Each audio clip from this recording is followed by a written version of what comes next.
Satu bangsa, satu bahasa, kita tanah air pasti jaya untuk selama-lamanya. Satu nusa, satu bangsa, satu bahasa. Indonesia memang memiliki banyak sekali bahasa daerah. Kemarin kita sudah belajar tentang pelajaran IPS, yaitu tentang ragam budaya. Di antaranya bahwa di Indonesia memiliki banyak sekali bahasa daerah. Ada bahasa Batak, ada bahasa Madura, ada bahasa Sunda, ada bahasa Betawi. Tetapi kita mempunyai satu bahasa persatuan, yaitu, ayo siapa yang ingat, kemarin sudah dibahas loh. Ya betul, bahasa Indonesia. Kali ini kita akan belajar tentang pelajaran bahasa Indonesia.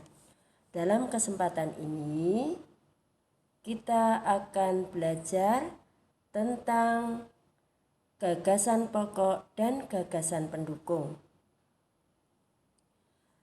Dalam suatu bacaan di dalam pelajaran bahasa Indonesia, bacaan tersebut memuat informasi. Untuk dapat menemukan informasi-informasi tersebut, kita bisa dengan cara membaca dan memahami kalimat-kalimat dalam setiap paragraf yang ada dalam bacaan tersebut, sehingga kita akan tahu informasi-informasi apa yang ada atau yang terdapat di dalam suatu bacaan. Bacaan terdiri atas beberapa paragraf. Setiap paragraf terdiri atas beberapa kalimat. Setiap paragraf memuat gagasan pokok dan gagasan pendukung.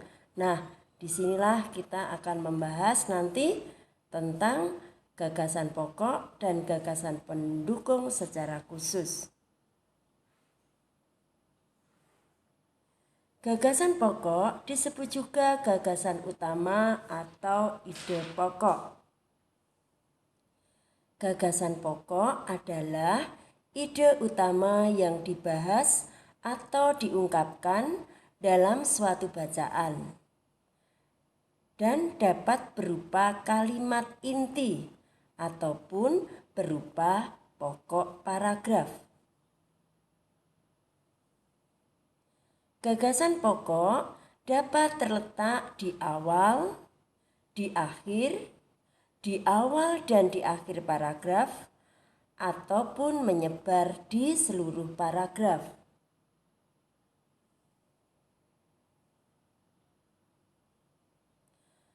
Bagaimana langkah-langkah untuk menentukan gagasan pokok dalam setiap paragraf? Ayo, diperhatikan. Yang pertama, bacalah paragraf dengan cermat. Jadi kalau kalian membaca suatu bacaan, kamu harus membaca paragraf. Setiap paragraf dalam bacaan itu dengan cermat. Yang kedua, cermati kalimat pertama hingga kalimat terakhir.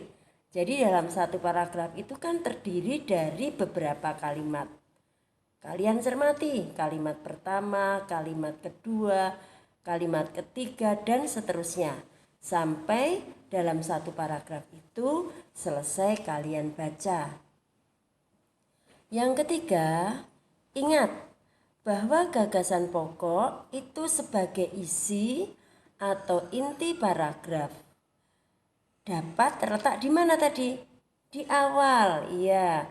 Kemudian awal dan akhir, ataupun akhir paragraf dan keseluruhan paragraf. Maka kalian dalam membaca suatu bacaan, kalian harus teliti, kalian harus cermat. Nah, supaya kalian tidak bingung, Ibu kasih contoh soal. Perhatikan contoh soal berikut ini. Ini ada contoh paragraf ya. Ibu baca ya.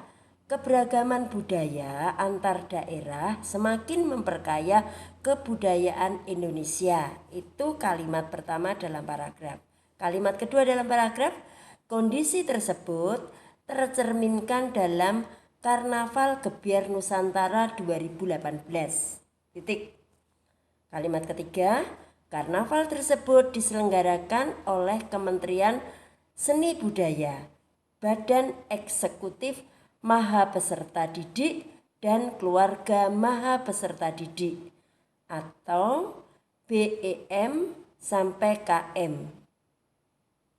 Institut Pertanian Bogor IPB. Titik.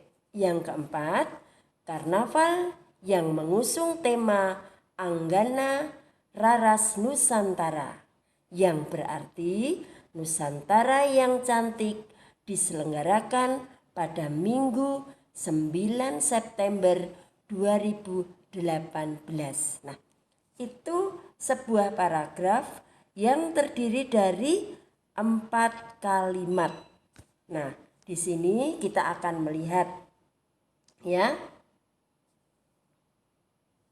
Untuk kalimat utama paragraf ditunjukkan oleh kalimat yang nomor 1. Kemudian untuk kalimat penjelasnya ditunjukkan pada paragraf yang nomor 2. Maaf, ditunjukkan pada kalimat dalam paragraf yang nomor 2. Nah, jadi saya ulang ya, kalimat utama paragraf itu ditunjukkan atau terletak di kalimat pertama dalam paragraf itu. Kan sudah Bud kasih nomor tuh kalimatnya. Kemudian untuk paragraf itu kalimat keduanya atau kalimat penjelasnya ditunjukkan dalam kalimat kedua dalam paragraf tersebut. Nah, pelan-pelan supaya kamu nggak bingung. Nah, gagasan pokok paragraf tersebut adalah keberagaman memperkaya budaya bangsa. Sedangkan gagasan penjelas atau pendukungnya itu adalah keberagaman budaya tercermin dalam Karnaval Gebyar Nusantara. Jadi itu tadi contoh kalau kalian mencari kalimat utama, kalimat penjelas, gagasan pokok, dan gagasan penjelas. Nanti kalau kalian masih bingung, kalian bisa buka lagi videonya Bu Wit.